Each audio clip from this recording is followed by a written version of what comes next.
Oiê, tudo bem com você? Estou pegando um gancho de algo que eu escrevi sobre as jornadas do Sol e da Lua, trazendo a questão da jornada heróica numa perspectiva da jornada do herói e na perspectiva da jornada da heroína e desses mundos, né, do que significa uma jornada solar e do que significa essa jornada lunar, trazendo, né, para dentro desse esquema a ideia, né, dos processos de descida de iniciação. E para isso eu citei, né, algumas das com as quais estão sempre muito presentes no trabalho da jornada, né, que vamos olhar lá, né, desde mais lá para trás até o mais perto aqui, né, a gente tem basicamente, assim, vamos dizer, quatro jornadas bem significativas e importantes, três dentro né, do mundo do feminino e uma que tem, né, uma figura que para mim é importante. Então, a gente tem lá, vindo lá de trás, né, Mesopotâmia, o mito de descida de Nana, e aí depois a gente avança um pouquinho mais, né, a gente tem ali também o mito, né, de Ísis e Osíris e os mistérios de Eleusis, e mais próximo dos tempos atuais, sim, trazendo como também essa temática, né, de processo de descida e subida, o mito, né, de Jesus e sim Madalena junto ali, né? Então, se você não viu esse vídeo anterior, vou deixar na descrição do vídeo o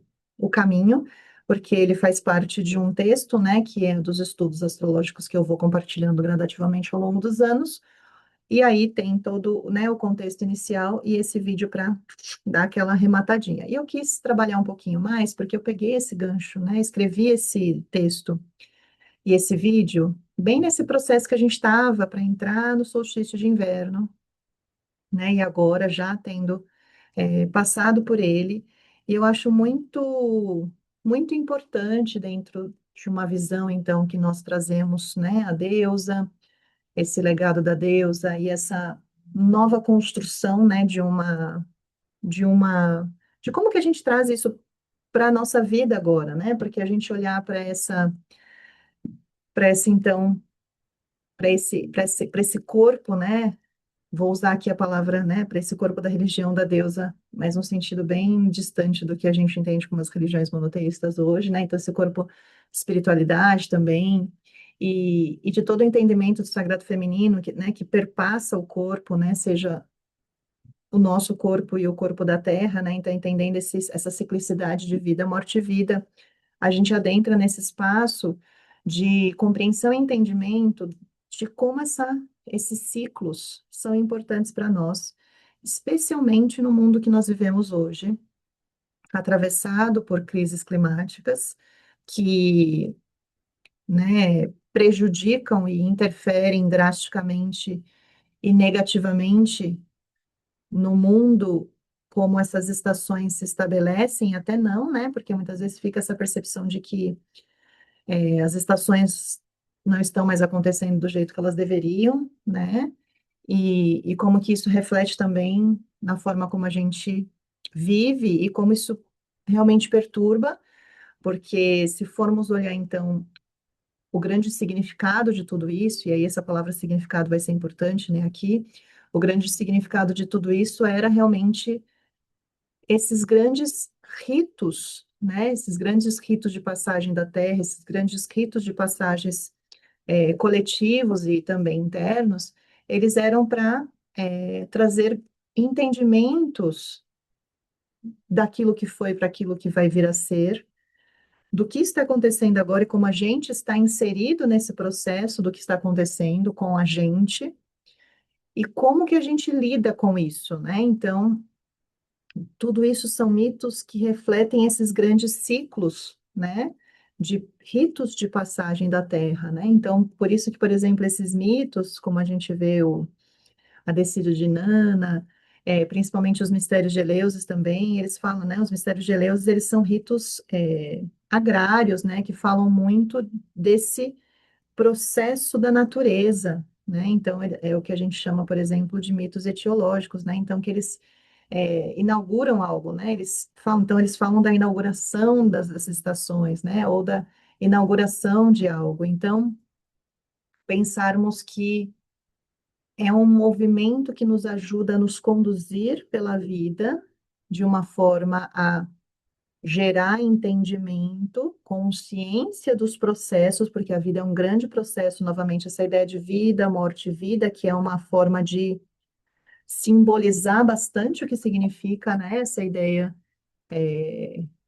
do processo, né, do feminino e da terra, né, do que a gente entende como o sagrado feminino, desse processo que a terra passa, né? Então, a terra passa pelas estações, a terra passa por essas grandes modificações, e como isso impacta na vida das pessoas. Mesmo nós aqui, hoje, estamos, né, na cidade, desconectadas da terra, mas isso impacta nós, porque as coisas da terra chegam até nós, né? As estações, elas não impactam apenas em como eu me visto e como, né, elas impactam em infinitas coisas, né? Inclusive questões profundas internamente, que a gente precisaria, né, ou poderia ter meio que essa estrada por onde caminhar e para entender e ressignificar esses processos, né? Então, pensar muito nessa questão, acho que do significado, do sentido, eu acho muito importante, né? Isso é algo que falta muito nos tempos atuais, né? Como a gente foi perdendo ao longo do tempo ritos de passagem, né, pequenos rituais que eram feitos tanto individualmente, coletivamente, para fazer sentido na vida. Nós vivemos num mundo onde as coisas, né, onde falta sentido, né, onde falta o sentido de tudo, né? Os sentidos foram esvaziados, os símbolos foram perdendo seus lugares e muitas vezes substituído por coisas que não ajudam o ser humano nesse seu processo, né? Porque vai meio que esvaziando e a gente vai se depreciando a tal ponto que realmente as coisas ficam tipo, qual é o propósito disso? Para quê, né? Fica realmente muito vazio e muito perigoso e desesperador quando a gente vai realmente perdendo todo o sentido e o significado das coisas, que era feito, na verdade, né? O sentido e o significado das coisas, ele não estava só por detrás dos mitos, porque sim, tudo isso está por trás dos símbolos, está por trás das narrativas, está por detrás dos mitos, está por detrás de todos esses processos. Porém, a gente produz significado conforme a gente atravessa, né, esse corpo de mistérios que tudo isso abre para nós. Então, não é simplesmente eu saber que tem ali, por exemplo, os mistérios de Eleusis, ler sobre ele e achar que é isso. Não, até mesmo na antiguidade, né, quando os mistérios de Eleusis eram realmente um grande processo iniciático, você precisava passar por ele. E aí, conforme você passava por ele, você trazia ele incorporado para a sua vida. E aí sim, ele era um veículo de produção de sentido e significado. Então, como hoje nós não temos, por exemplo, mais o lugar onde a gente vai passar pelos mistérios de Eleus, e aí a gente pode trazer para todos os diferentes tipos de ritos de passagem pelos quais a gente vai passar, a Terra passando por isso e a gente passando também, mas a gente, por exemplo, também, o nosso corpo é o templo que produz também esses ritos e mistérios, né? Então, por exemplo, a menarca, né? E depois a gestação, o parto ou a menopausa. Então, o nosso corpo também é esse corpo de símbolos e de mitos e com as suas próprias narrativas que nos atravessam e que também propiciam um espaço para esses movimentos de que a gente chama, né, de catabases e de anabases, esse movimento de descidas e subidas que nós vamos passando ao longo da vida, não somente a Terra nesses grandes ciclos, mas também nós com os nossos ciclos, né? É por isso que a gente tem muitas vezes o símbolo do círculo, da espiral, que eu acho que diz muito mais sobre isso, né? Porque isso aqui está falando da roda da vida. Então, a gente tem, por exemplo, o símbolo da roda presente, né? O símbolo do círculo e da roda presente, significando isso, essa grande roda do tempo. Ou a gente tem, por exemplo, no tarô, a roda da fortuna. Então, esse passar do tempo de forma cíclica e não linear, e também esse movimento de várias ciclicidades que se interpenetram dentro de uma espiral, né? Então, tudo isso acontecendo e nos convidando a movimentos onde às vezes a gente está inconsciente, às vezes a gente consegue produzir consciência, às vezes a gente mergulha profundamente no nosso próprio submundo, na nossa escuridão, e aí a gente acende, né, e vem para a terra, vai para cima, para os céus, né? Então a gente faz o tempo todo esse processo de vida, morte, vida, descida e subida, e ressignificando se temos essa possibilidade de compreensão do mundo e de fazer sentido do mundo através, né, do resgate e de se reapropriar dessas histórias que não ficaram ali paradas, esquecidas no tempo, mas que podem então voltarem a ser incorporadas na nossa vida para que a gente possa então compreender a passagem de tempo, compreender o que foi e o que ainda vai vir a ser, compreender onde eu estou, tentar ser um veículo de geração de significado e sentido para o que a gente está passando agora. Uma coisa importante, por exemplo, vamos ver que é uma coisa muito atual. Olha como é atual, né? Voltou-se a falar, por exemplo, de menopausa, né? E voltou-se porque pouco se falou e agora sim, né, está realmente sendo falado. Então, isso é um sinal de que é algo que realmente virou emergencial, algo que se a gente tivesse mantido, por exemplo, ritos, né, de significância disso, talvez a gente teria entendido um pouco melhor, né, o que isso significa num sentido mais profundo, não somente científico, né, hormonal e tudo mais. É, é algo que a gente está agora trazendo de volta para o nosso mundo, que faz parte dessa grande ciclicidade, porque quando a gente olha para todos esses diferentes mitos que falam de descida e subida, naturalmente o que está por detrás ali são todas essas simbologias, né? As estações da Terra, as fases da Lua, os movimentos das deusas que passam pelas diferentes transformações entre donzela, mãe, feiticeira, anciã, vida, morte, vida, os movimentos também dos pares, né?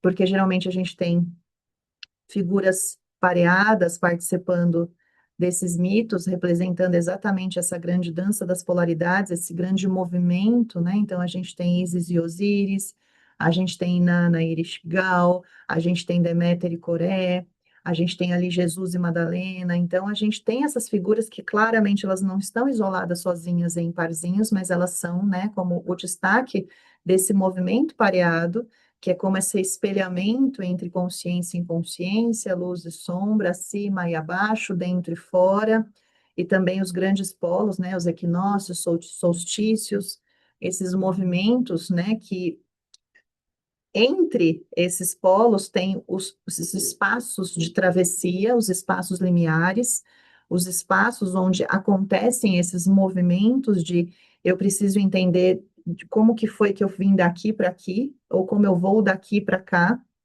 ou quem eu era aqui, quem eu ainda não sei quem eu vou ser ali na frente, esses pontos de, né, de meio do caminho são os pontos que geralmente geram angústias, porque hoje a gente meio que é jogado ali e fala assim, vai, porque você tem que chegar ali.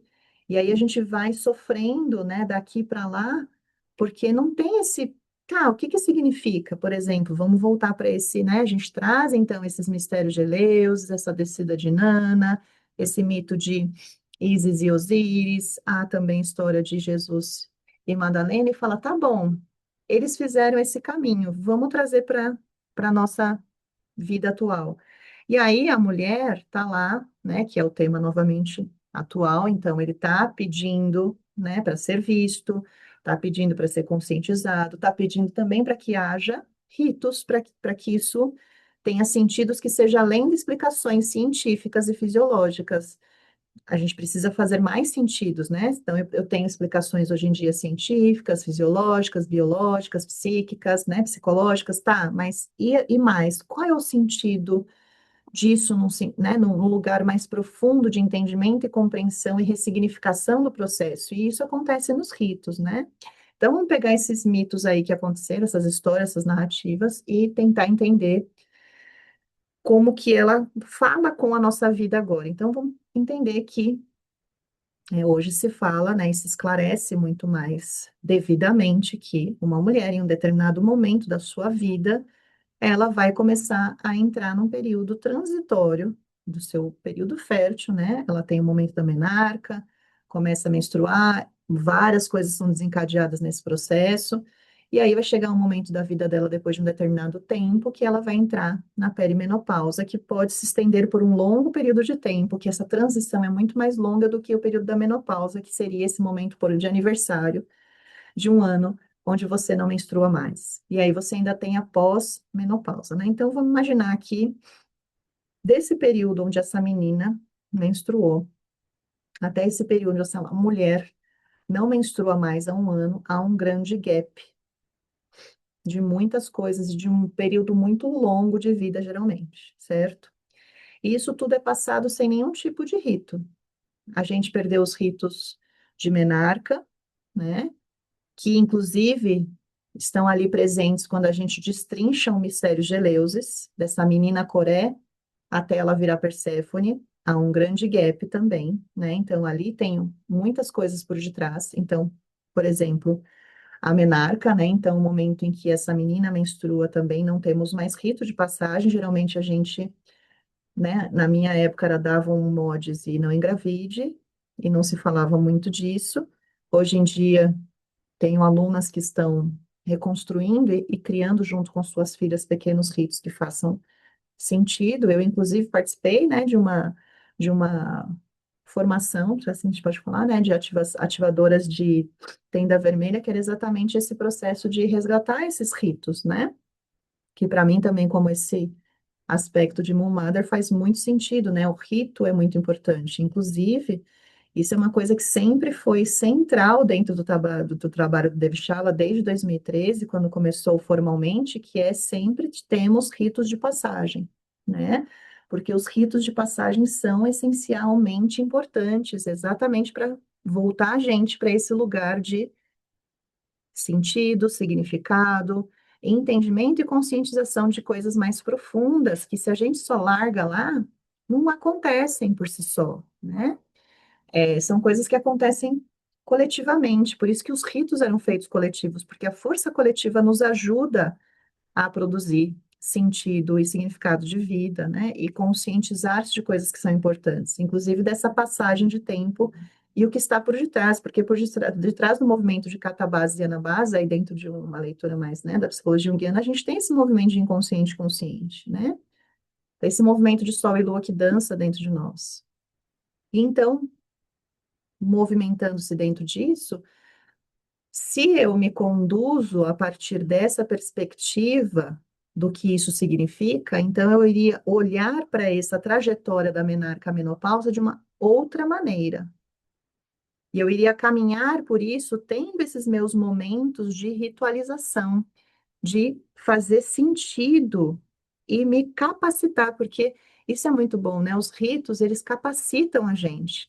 Tanto que se diziam, por exemplo, dentro dos mistérios de Eleusis, que nunca foram revelados, porque tinha-se um compromisso de não revelar o que acontecia ali, mas se dizia que todos aqueles que passavam pelo rito nunca mais viam a morte da mesma maneira.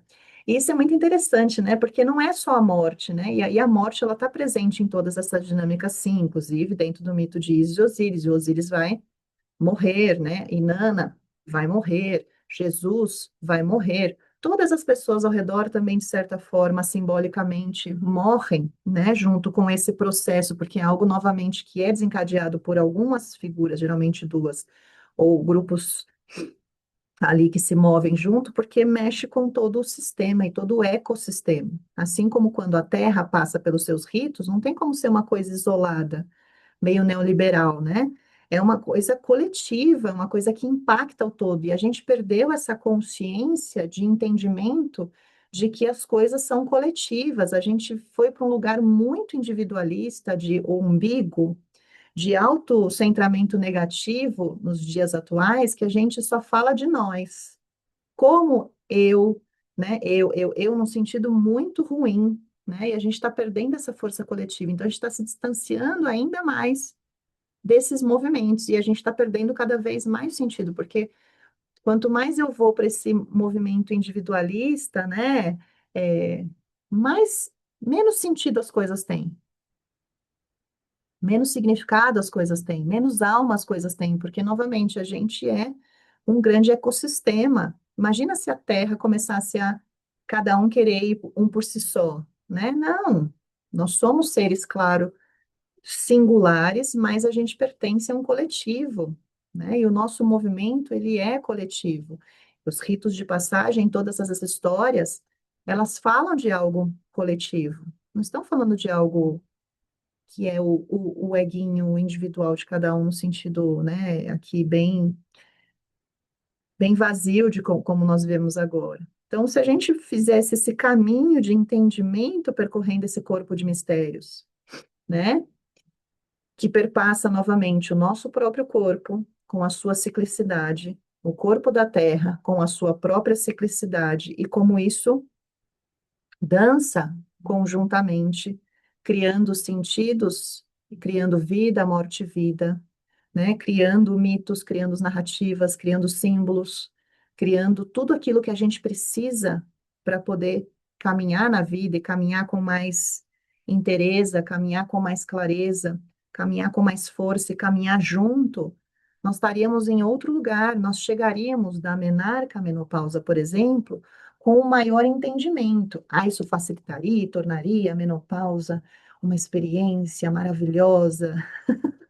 Não necessariamente, porque aí a gente não precisa entrar nesse mérito de que, ah, então quando eu trago os ritos, os rituais e todas essas simbologias, mitologias e narrativas e corpo espiritual e vivo, né, de volta, então tudo vai ser perfeito? Claro que não, tudo vai ser mais consciente, ter mais sentido e entendimento. Então, talvez a gente lidaria melhor com a morte, talvez a gente lidaria mais com os momentos de fins, porque aí a gente aprenderia sobre isso, talvez a gente lidaria melhor com, inclusive, o entendimento dessa passagem de tempo e da necessidade, por exemplo, que a gente teria que ter já implementado na Terra de regeneração da Terra, e não achar que a gente vai tirar, tirar, tirar, tirar, tirar, e que vai dar certo, porque não vai, não está dando certo. E agora faz todo sentido eu trazer essa aula no mês de Cali dentro desse Apoia-se, né? Porque a ideia no início era falar das nítias, dos ciclos lunares e outros movimentos, mas a Lua também está aqui nessa dança, né? Mas aí veio esse movimento que também tem a ver com Kali, porque a Kali também é essa grande deusa, né? Essa grande potência que literalmente dança e permeia todos esses espaços, e inclusive dentro até mesmo do próprio corpo tântrica, os ritos são muito importantes e essenciais para o nosso próprio caminho de desenvolvimento. Então, aquilo que nos era essencial e vital nos foi tirado, e isso não é por acaso, né, gente? Isso assim, e não é questão de conspiração, essas coisas elas foram sendo retiradas, e isso eu aprendi muito, não só, né, na prática do yoga, do tantra, das jornadas, principalmente com Madalena também, e acompanhando, né, mulheres nos seus ritos de passagem, cada vez fica mais claro que essas coisas foram tiradas, porque isso nos enfraquece novamente, individualmente e coletivamente. E quanto mais enfraquecidos nós estamos, com quanto menos posse nós estamos de nós mesmos, mais manipuláveis nós somos. E todos esses mitos, eles mostram muita força, né? Quando a gente acompanha não só as divindades, né? Porque aqui eu estou trazendo mitos de Catabase e Anabase que foram percorridos por figuras que são deusas e deuses, né? Tirando o último, né, que aí é Jesus e Madalena, que são considerados, ainda há controvérsia se de fato existiram como figuras históricas, mas estão ali, né, fazem parte de um corpo mitológico e religioso. é, a gente também tem essas histórias sendo feitas por figuras de heróis e heroínas e semideuses, né, então, que também falam mais até proximamente de nós, né? Porque quando a gente lê, quando a gente aprende isso, não só lê, mas vivencia, né? E observa como isso pode ser observável na nossa própria vida, porque as forças das divindades são algo que falam de coisas que a gente não tem controle sobre, mas aquilo nos toma. Então, muitas vezes a gente observa que o mito de Eleusis, por exemplo, acontece na nossa vida, a gente querendo ou não, porque, novamente, estamos falando, quando a gente fala de divindade, nós estamos falando de coisas que nos tomam, que nos irrompem, a gente não consegue ativar.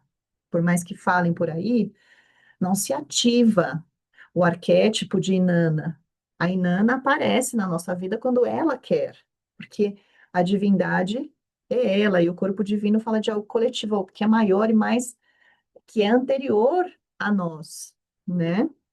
Mas aí, quando a gente fala de heróis, heroínas, e essas figuras, né, que são pessoas humanas que percorreram essa história, aí sim nós estamos falando de aqueles que, como, né, que fizeram esses caminhos que as deusas e os deuses abriram para nós, porque as divindades, essas histórias mitológicas, essas narrativas, essas simbologias, elas estão aí como grandes orientadores, como se a gente encontrasse um mapa de tesouro. Quando a gente abre a história, por exemplo, da descida de Nana, é como se a gente tivesse ali um monte de aprendizado, um monte de já, olha, eu fiz isso, isso, isso, então você também pode fazer isso, isso, e a saída é essa, e as possibilidades são essas, eu tentei isso, eu errei, eu fiz aquilo e errei. E mostra também para nós que essas coisas são normais, naturais, de que não há nada assustador e tão tenebroso assim, e muito menos assim, acho que muito mais do que tenebroso assustador, porque muitas vezes pode ser, né? Senão a gente fica aquela coisa meio positividade tóxica, por vai, tudo vai ser lindo, amor, e todos nós nos amamos, e é mentira. Mas as coisas não vão ser, esses processos, eles não são maléficos, é isso que eu queria dizer, porque eles foram tornados maléficos, tabus ao longo da história, né? De diversas maneiras. A gente perceber que, na verdade, não, isso é um processo natural, isso que eu queria dizer, né? São processos naturais que acontecem no nosso corpo, na natureza, no corpo território, então, em tudo ao mesmo tempo, no nosso corpo e no corpo da natureza, como uma coisa só, como uma coisa que, né, é essa espiral, uma coisa dentro da outra, e que não há nada maléfico nisso, né? Que isso é natural. Ó, se elas fizeram, nós também podemos fazer. Isso é um processo, é um convite natural. E esse convite, ele existe para que você, como eu, seres humanos, consigamos nos desenvolver, consigamos viver de uma forma com mais conexão, sim, com tudo que acontece ao redor e também não só com a gente mesma, mas com o meio e o coletivo, e não, né, se deslocar, porque muitos dos problemas que a gente vive político e social têm a ver com a gente não estar mais presente no coletivo, e eu acho que o meu mundo é o padrão, e não entendo que há outras realidades que eu desconheço e também não quero entender, porque eu não faço parte, né? Eu me retiro e meio que me excluo, e e essa e esse movimento que muitas vezes a gente pode ter individualmente de se excluir das coisas também pode ser um indicativo de que a gente está resistindo aos ritos de passagem, né? Ou não está conseguindo fazer sentido o significado dele para que a gente possa seguir adiante e voltar ao pertencimento desse todo. Porque quando a gente sai do mito de passar, dos ritos de passagem, que são os processos, por exemplo, de jornadas heróicas, né? As descidas de iniciações são partes, os ritos são partes, eu vou e eu retorno. Todos nós deveríamos retornar. E quando a gente retorna, aquilo deveria se diluir na nossa vida. E aí eu tenho tempo de então fazer sentido, entender né? Fazer significado e caminhar com mais compreensão e me sentir como pertencente a esse todo, porque eu também atravessei. Olha, eu também atravessei como Inanna, eu também atravessei como Ísis e Osíris, eu também atravessei como Madalena, e assim por diante, né? Então a gente consegue percorrer esse corpo mitológico e simbólico na nossa própria vida, né? Porque eles não são coisas estanques, paradas, eles estão acontecendo o tempo todo. Eu costumo usar sempre a correlação também com as alunas, né? Da gente perceber que isso acontece, então, novamente no nosso corpo, não só nesses grandes movimentos, né? Nesses grandes momentos, nesses grandes ritos de passagem, que nem todo mundo vai passar por escolha, porque hoje a gente pode escolher, por exemplo, não ser mãe, não engravidar, né? A gente pode escolher não contrair matrimônio, a gente pode escolher algumas coisas, outras não. A menarca vai acontecer, a menarca e a menopausa elas vão acontecer, sejam sejam naturalmente ou seja por alguma intervenção. Então, isso vai acontecer, inevitavelmente. Todas nós, mulheres, vamos passar por isso, porque é algo que eu não tenho controle sobre, né? Isso vai acontecer. Porém, as outras coisas eu posso escolher, porque vai determinar, vai refletir a minha própria caminhada. Então, outras coisas são coisas que compõem a jornada heróica de cada uma. E uma das coisas que eu também trago, então, que como, né, para toda mulher que cicla, que tem ciclo, o que acontece é que todo mês você passa por esses mitos, né? Por exemplo, vamos pegar o mito de Nana, ele acontece, né? Eu gosto muito de uma correspondência do mito de Nana com as fases da Lua. Então, é como se toda fase ali minguante aí Nana está descendo, né? Naquelas 3 dias a Lua balsâmica ela está empalada, e depois na lua nova ela se prepara para voltar, e o processo de lua crescente é o momento em que Nana está voltando.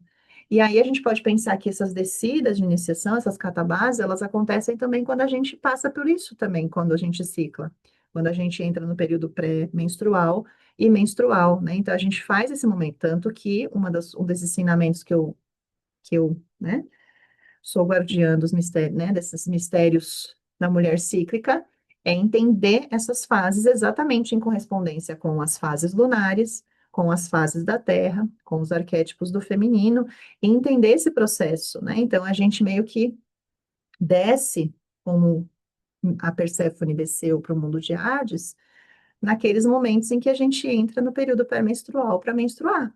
Depois a gente volta como ela, como a deusa da primavera, no momento em que a gente terminou de menstruar. Então, isso vai acontecendo, e também vai acontecendo em outros momentos da nossa vida, pelas coisas que a gente vai passando, né? Pelas coisas que vão acontecendo na nossa vida, que muitas vezes nos levam para os vales das sombras, né? E a gente atravessa esses períodos de grande escuridão da alma. Então, esses processos, eles estão sempre acontecendo. A questão é, novamente, como que isso acontece? Acontece sem nenhum suporte, porque essas coisas, elas dão suporte para a gente entender. Isso deveria nos acompanhar desde sempre, desde novinho, né? Nos acompanhar para gerar essa movimentação diferente pela vida, uma movimentação com mais entendimento, com menos culpa, com menos punição, com menos restrição, né, dessa compreensão, com mais riqueza, né, com mais enriquecimento do nosso mundo interno, porque tudo isso enriquece, sabe? Eu sinto isso muito e percebo mesmo, é algo palpável quanto que isso enriquece a nossa vida, né? A nossa alma é para ela se expandir, o nosso cálice é para transbordar e não para ser seco, definhar, se limitar, se aprisionar, né? É para a gente realmente se expandir, a nossa alma voar, né? Como asas, sair desse ovo cósmico e conhecer todas as possibilidades da vida. E para isso a gente tem, então, esses grandes mitos como narrativas, histórias e lendas, né? E o seu corpo de simbologia como um grande mapa de tesouro que pode nos ajudar a percorrer a vida de uma outra maneira, né? Então é importante esse entendimento, né, de quando a gente fala de sagrado feminino aqui, né, nós estamos falando desse corpo, né, desse algo que é corporificado e que irrompe de dentro da nossa corporalidade, ele irrompeu de dentro da nossa corporalidade na história, se derramou na terra, né, e aí começou a brotar, né? Todo esse corpo de mitos, símbolos, né? E tudo isso que foi surgindo para que a gente pudesse se ver, para que a gente pudesse entender e para que a gente pudesse percorrer a vida com essa guiança, né? Com essa presença, com essa qualidade, com essa alma, com essa força, com essa potência, né? E de forma, inclusive, soberana, né? Com autoridade, com de forma emancipatória, né? De forma realmente, acho que potente é a palavra que eu gosto mais, porque é uma das, né, formas que a gente traduz Shakti, né? Shakti, essa grande potência. Então, de forma realmente potente, porque para mim potente é vivo, sabe? Eu estou apropriada, é algo que eu sinto muito quando eu penso nas deusas. É estar apropriada de si, estar consciente de si, é ser dona de si, realmente estar ali inteira e íntegra em tudo que se compõe, luz e sombra, em todas as suas instâncias, né? Caminhando pela sua ciclicidade, caminhando por esses mitos, subindo e descendo, percorrendo a roda, né? Fluindo na vida, porque isso é cíclico, é fluido, e a gente vai aprendendo com a nossa própria existência, porque é uma coisa que a gente não consegue se dissociar do nosso corpo, né? Não é uma coisa dissociada, imaginada, é uma coisa que vem, né? E a gente tem que lidar com isso, e aí fazer sentido disso. E aí, então, pegar resposta, né, procurar respostas e sentido nesses mitos. Não é para eles ficarem esquecidos, né? Se eles estão aqui ainda, se a gente ainda, de certa forma, fala deles e cada vez mais, né? Cada vez mais se fala de Madalena, cada vez mais se fala das deusas, cada vez se fala de diferentes maneiras aí, nem sempre todas boas, do sagrado feminino. É, mas está se falando disso porque se tem, então, essa necessidade de alma da vida voltar a fazer sentido e ter significado. Porque o significado da vida não pode ser só sobreviver e buscar dinheiro, dinheiro, dinheiro, guerra, destruição, né? Isso é o esvaziamento do sentido da vida pelo patriarcado, né? E querer controlar, inclusive, as narrativas femininas, as narrativas que vêm desse corpo mulheril, desse corpo das mulheres, da terra, das deusas, né? De todas as que existiram antes e das que estão aqui também, voltando a falar, voltando a escutar o corpo da sua própria terra e o corpo da terra e expressar e viver isso e compartilhar, porque novamente é coletiva, é comunhão, é isso, né? Então é isso, a gente poder ficar aqui, senão eu vou. Mas espero que de alguma forma isso tenha chegado aí até o seu coração e a gente então segue no nosso caminho com as deusas.